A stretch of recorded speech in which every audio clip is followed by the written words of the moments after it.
12 men, one freezing night, an entire army advancing through the darkness, and by sunrise, hundreds lay scattered across the snow while those 12 still stood. This is not legend. This is not propaganda. This is the kind of story that slips through the cracks of history books, buried beneath the headlines of massive offensives and famous generals.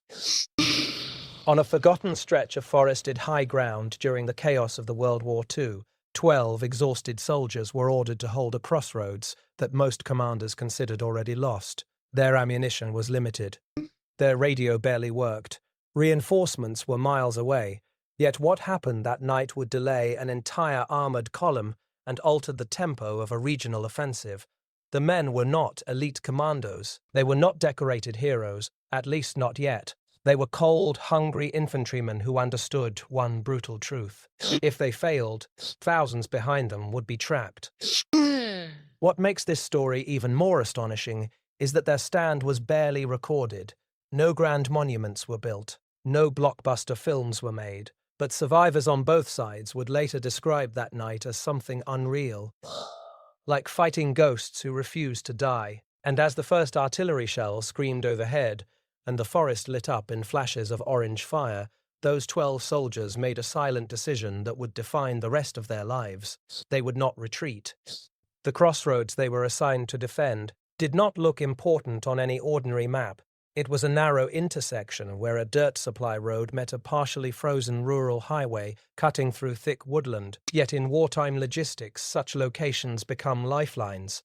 Intelligence reports warned that an enemy battalion, supported by light armor, was advancing rapidly, aiming to seize that route before dawn. If successful, they would bypass fortified positions and strike directly at vulnerable artillery units positioned behind the lines. The 12 soldiers, remnants of a battered company, reduced by days of fighting, were the only immediate force available. Their commanding officer had already been evacuated with injuries. Leadership fell to a young sergeant barely in his mid-20s. He studied the terrain carefully, shallow trenches from previous skirmishes, a small ridge offering limited elevation, and dense trees perfect for concealment. They had 2 machine guns, rifles with limited ammunition, a handful of grenades, and 1 anti-tank launcher with just 3 rockets. The temperature dropped below freezing as dusk settled. Frost coated their helmets. Breath formed clouds in the dark. They dug in quietly, reinforcing shallow foxholes and positioning fields of fire across the narrow approach none of them believed they could hold against an entire battalion for long. But they calculated something else. The road bottlenecked vehicles into a narrow column. If used wisely, that choke point could multiply their strength. Strategy, not numbers, would decide what happened next. Around midnight, distant engine rumblings echoed through the trees. Scouts reported movement, shadows weaving between trunks, boots crunching over frozen soil. The enemy column advanced cautiously, unaware that only 12 defenders stood in their path. Snow reflected faint moonlight, giving both sides limited visibility.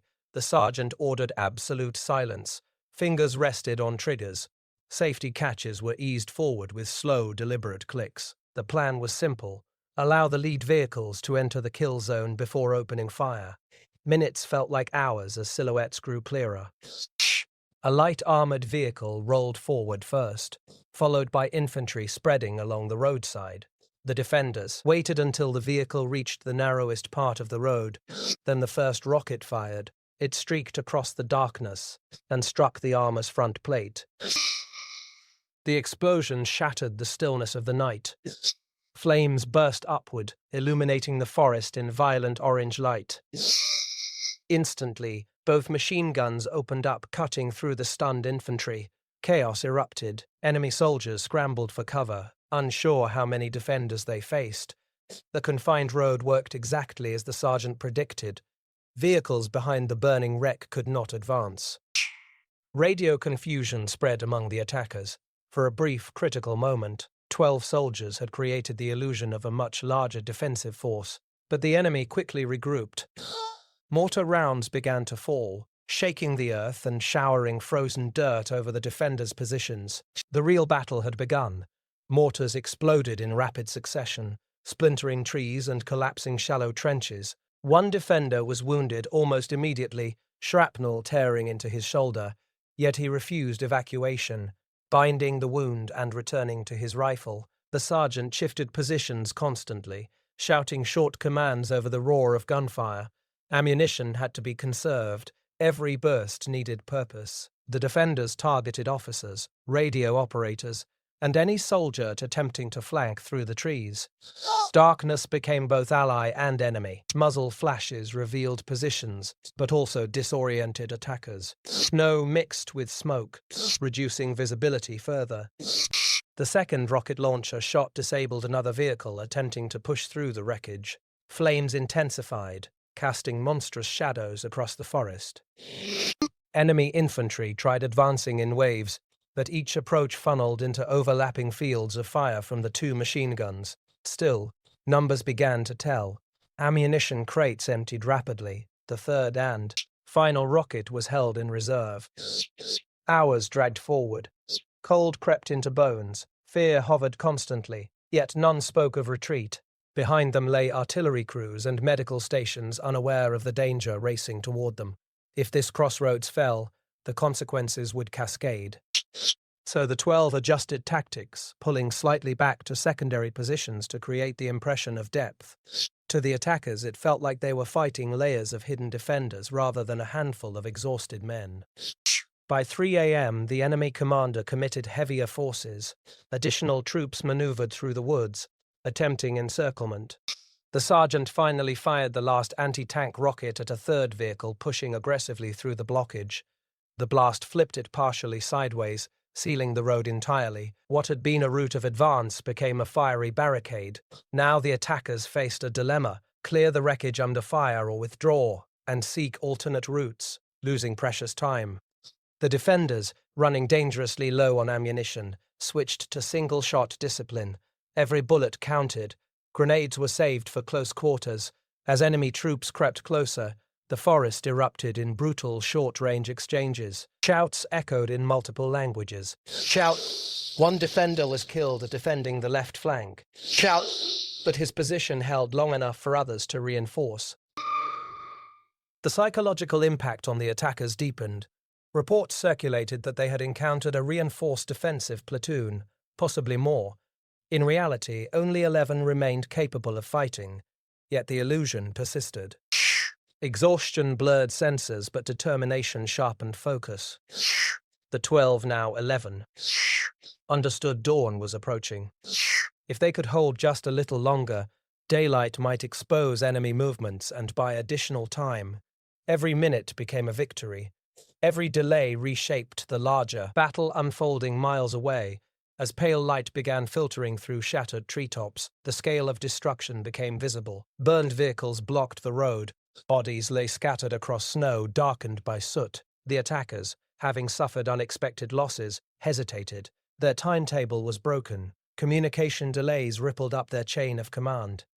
Reinforcements meant to exploit a breakthrough waited for confirmation that never came. Meanwhile, behind the crossroads, friendly artillery units received warning of the stalled advance and repositioned accordingly. What the 12 soldiers did not know was that their stand had already disrupted a coordinated offensive designed to outflank a defensive sector. Higher headquarters would later credit logistical miscalculations and terrain challenges, but survivors knew better. The defenders had turned terrain into a weapon. They had multiplied their presence through disciplined fire and strategic positioning. As daylight strengthened, the attackers finally began withdrawing to reassess. The 11 surviving defenders, nearly out of ammunition, could scarcely believe the quiet that followed. They expected another assault. Instead, silence grew heavier than gunfire. When relief forces finally arrived late that morning, they found 11 frost-covered soldiers barely standing. Medical teams evacuated the wounded. Officers surveyed the battlefield in stunned disbelief. Intelligence officers struggled to reconcile reports of heavy resistance with the tiny number of defenders present. The crossroads still stood in friendly hands. The enemy advance had been delayed long enough for defensive lines to consolidate. Official reports summarized the event in a few clinical paragraphs. There was no dramatic headline, no immediate medals ceremony. In the vast machinery of war, Such actions were often absorbed into larger operational says. A Miri's yet word of the stand spread informally through units in the region. Soldiers spoke of the 12 at the crossroads, where a story whispered during cold nights as proof that resolve could outweigh numbers. Large wars generate countless acts of courage. Only a fraction become widely remembered. This particular engagement occurred during a broader campaign overshadowed by massive offensives elsewhere. Headlines focused on tank battles and city sieges. The small forest crossroads seemed insignificant by comparison. Archival documentation remained sparse. Casualty numbers were debated. Command credit flowed upward rather than downward. The 12 soldiers returned to duty quietly. Some transferred, others eventually discharged. Without dramatic political symbolism attached, their story faded into regimental memory rather than national narrative. History, shaped by scale and spectacle, often overlooks moments where strategy and stubbornness intersect in remote corners. One reason their stand succeeded lay in psychological perception. By exploiting terrain, shifting firing positions, and timing bursts carefully, the defenders projected the illusion of greater strength.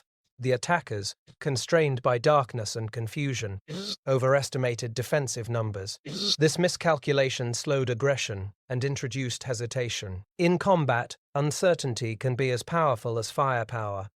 The 12 transformed fear into a weapon, forcing their enemy to question every movement. That hesitation created the very time they needed to survive until dawn.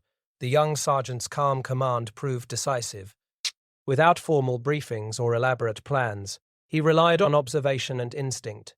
He understood that rigid defense would collapse quickly. Flexibility, falling back meters at a time, redistributing ammunition, reinforcing threatened flanks, allowed the illusion of layered defense. Leadership in such moments is less about rank and more about clarity under chaos.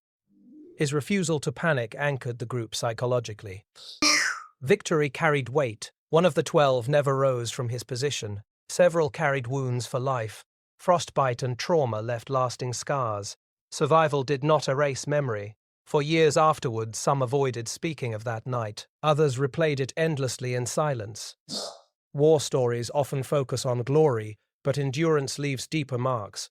Military historians later analyzing campaign maps identified a noticeable delay in the enemy's timetable at that sector. Though rarely attributed directly to the stand, the disruption forced a rerouting of armored units, altering coordination across neighboring divisions. Small actions can ripple across large fronts. The crossroads became a pivot point invisible to most, yet critical in timing. Modern analysts studying small unit tactics highlight engagements like this as examples of force multiplication, terrain selection, choke points, disciplined fire control, and psychological projection remain core principles today.